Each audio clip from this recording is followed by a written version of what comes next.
મિત્રો, આ વાર્તા એક સત્ય ઘટના પર આધારિત છે.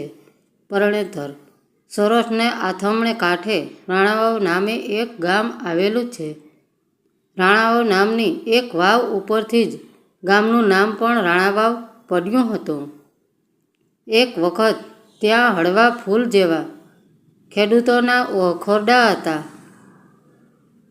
માના થાનેલા ઉપર ચડીને જેમ નાના બાળકો ધાવતા હોય તે કણબીના કુટુંબો ધરતી માતાને ખોળે બેસીને ધાન ઉગાડતા ને પેટ ભરતા. તે દિવસોની આ વાત છે. ગામમાં ખેતો પટેલ કરીને એક કણબી રહે. એને ઘેરે એક દીકરી. નામ તો હતું અજવાળી, પણ એને અંજુ કહેતા.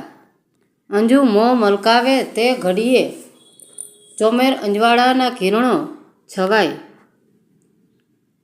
ભળકડે ઉઠીને અંજુ રોજ દરબાર રોટલા ટીપી નાખે.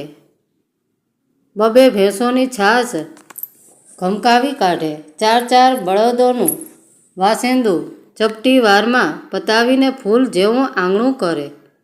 અને કાંડા જેવા એ ભેંસોના આંચળને જ્યારે મુઠ્ઠી વાળીને અંજુ ખેંચતી હોય ત્યારે શું એ દૂધની શેડો વછૂટતી. ઘણાય મહેમાન આવતા ને ખેતાની પાસે અંજુનું માગું નાખતા. ખેતો કહે તો હજી દીકરી નાની છે. ખેતા પટેલને આંગણે એક દિવસ એક યુવાન કણબી સાથી રહેવા આવ્યો. અંગ ઉપર લુગડાં નહોતા, મોઢા પર નૂર નહોતું, પણ માયા ઉપજે એવું કંઈક એની આંખમાં હતું. ખેતા પટેલે એ જુવાનને સાથી રાખ્યો. 3 ટક પેટીયું, 2 જોડ લુગડાં, 1 જોડ કાટરખા અને મોલ પાકે ત્યારે એક દિવસની અંદર એકલે હાથે લણી લે તેટલા ઢૂંઢા. આવો મુસારો નક્કી થયો. જુવાન કણબી કામે લાગ્યો. સાથીને ભાત આપવા અંજુ પોતે જાતી. બપોરે ખેતરે ભાત લઈ જવાની હોશમાં ને હોશમાં અંજુ હવે તો 2 પહોર ચડે ત્યાં જ બધું કામ આટોપી લેતી. 2 જાડા રોટલા ઉપર માખણને 1 લોંદો લીંબુના પાણીમાં ખાસ પલાળી રાખેલી ગરમરના 2 કડકા અને દોડી ભરીને ઘાટી રેડિયા જેવી છાશ, એટલું લઈ ને બપોરે અંજુ જ્યારે ખેતરે જાતી ત્યારે એનું મોં જેવું રૂડું લાગતું તેવું ક્યારે ન લાગે. સાથીની પડખે બેસીને અંજુ તાણ કરી ખવરાવતી. ન ખાય તો તારી મા મરે. મારે મા નથી, તારો બાપ મરે. બાપય નથી, તારી બાયડી મરે. બાયડી તો મા જણતી હશે. જે તારા મનમાં હોય તે મરે. છેલ્લા સમ સાંભળી છોકરો ફરી વાર અર્ધ ભૂખ્યો થઈ જતો. એને શરીરે રોજ શેર લોહી ચડવા માંડ્યું. એક દિવસ છોકરાએ પૂછ્યું, તું મારા ઉપર આટલી બધી દયા કેમ રાખસ છો? તું અનાથ છે, તારે મા બાપ નથી. માટે એક દિવસ કોસ ચાલતા હતા ત્યારે કીચુડ અવાજ સાંભળીને અંજુએ પૂછ્યું, મેપા આ પેંડુને ગરેડી સી વાતો કરતા હશે? મેપો બોલ્યો, પેડાને એનો આગલો ભવ સાંભળે છે. ગરેડીને એ કહે છે કે ગરેડીબાઈ, ઓલ્યો ભવ તું હતી પટેલની છોકરી ને હું હતો સાથી. મેર રાયા હવે ફાટ્યો કે માકડાને મોઢું વાવ્યું કે કહેવા દેજે મારા આતાને. એવી ગમતો માંડાતી એમ કરતા ઉનાળો વીતી ગયો. મેપાએ ખેતર ખેડીને ગાદલા જેવું સુવાળું કરી નાખ્યું. બોરડીનું એક ઝાડું તો શું, પણ ઘાસનું એક તણખુંએ ન રહેવા દીધું. સાઠીઓ સૂંઢીને એના હાથમાં થંભોલા ઉઠ્યા. અંજુ આવીને એ ભંભોલા ઉપર ફૂંકતી અને મેપાના પગમાંથી કાંટા કાઢતી. ચોમાસું વરસ્યું, જાણે મેપાનું ભાગ્ય વરસ્યું. દોથામાં પણ ન સમાય એવા તો 4 બાજરાના ડુંડા નીંઘલ્યા. બપોરે જ્યારે મેપો મીટ માંડીને મોલમાં સામે ટાપી રહેતો, ત્યારે અંજુ પૂછતી, શું જોઈ રહ્યો છે? જોઈ તો રહ્યો છું કે આટલામાંથી ઓણ બાયડી પરણશે કે નહીં, પણ તને મફત બાયડી મળે તો તું હું અનાથ કહેવાઉં ને? લાણીને દિવસ નક્કી થયો. કેટલાક દિવસ થયા.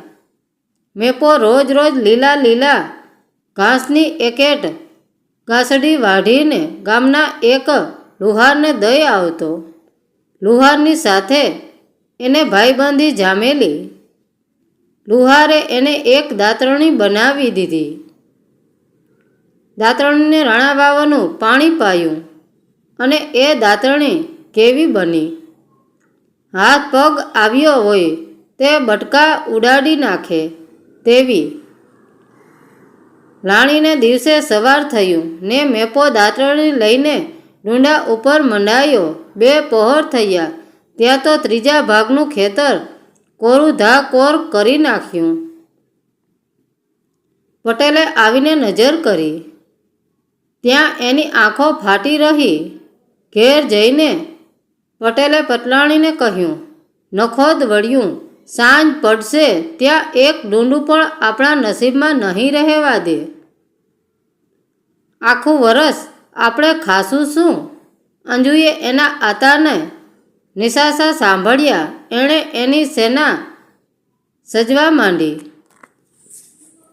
આભલાના ભતર ભરેલા હીરવણી ચણિયો અને માથે કસુંબલ ચૂંદડી, મીડલા લઈને માથું ઓળ્યું, હિંગોળ પૂર્યો, ભાત લઈને અંજુ આજે તો વહેલી ચાલી નીકળી. ભાતમાં ઘીએ જગોળેલી લાપસી હતી. મેપો ખાવા બેઠો, પણ આજ એનું હૈયું હેઠું નથી બેસતું. અંજુએ ખૂબ વાતો કાઢી, પણ મેપા વાતોએ ન ચડ્યો. ગલેફામાં 2-4 કોળિયા આડા અવળા ભરીને મેપાએ હાથ વિછળ્યા. ચૂંદડીને છેડે એક એલચી બાંધી હતી તે છોડીને અંજુએ મેપાને મુખવાસ કરાવ્યો. પણ મેપાને આજ એલચીની કિંમત નહોતી. એ ઉઠ્યો, બેસને હવે 2 ડુંડા ઓછા વાઢીશ તો કાંઈ બાયડી વિનાનો નહીં રહી જાય. પણ મેપો ન માન્યો. એણે મોઢેએ ન મલકાવ્યું. આજ અંજુથીએ તને તારા ડુંડા વહાલા લાગ્યા કે? મેપાનું હૈયું ન પીગળ્યું. એલા, પણ તને મફત બાયડી પ્રણાવી દઈશ. ઘડીક તો બસ આમ સામું તો જો. મેપો ઊંધું ઘાલીને મોલ ભણી ચાલવા જાય છે. ઊભો રહે, તું નહીં માને. એમને આટલું કહીને અંજુ દોડી. મેપાના કેડિયામાં ભરાવેલી દાતરડી બરાબર ગળે લટકતી હતી. હેતના ઉમળકામાં એણે એ દાતરડીને હાથે ઝાલીને ખેંચ્યો. મોંમાંથી બોલી, નહીં ઊભા રહે એમ. મેપો ઊભો રહ્યો, સદાને માટે ઊભો રહ્યો. દાતરણી જરાક ખેંચાતા જ મેપાની ગરદનમાં એ રાણાવાવનું પાણી પીધેલ દાતરડી ઊંડી ઉતરી ગઈ. મેપો જરાક મલક્યો હતો તે હાસ્ય મોઢા ઉપર રહી ગયું.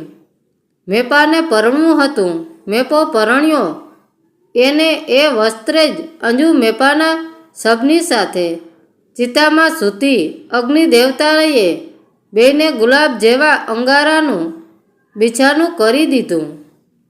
ત્યારથી દુહો ગવાતો આવે છે કે દાતરણી દળદાર ગઢ વાઢી ગઢલા કરે, રૂડી રાણાવાવ કુંવારી કાટ ચડે. ત્યારથી એ વાવ પૂરી દેવામાં આવી છે. આજ એ જગ્યાએ એક મોટી ઇમારત ઊભી છે. આ દુહા સિવાય એ રાણાવાવનું એકય નામ નિશાન નથી રહ્યું. મિત્રો, વાર્તા સારી લાગી હોય તો કોમેન્ટ કરીને જરૂર જણાવજો. ધન્યવાદ મિત્રો.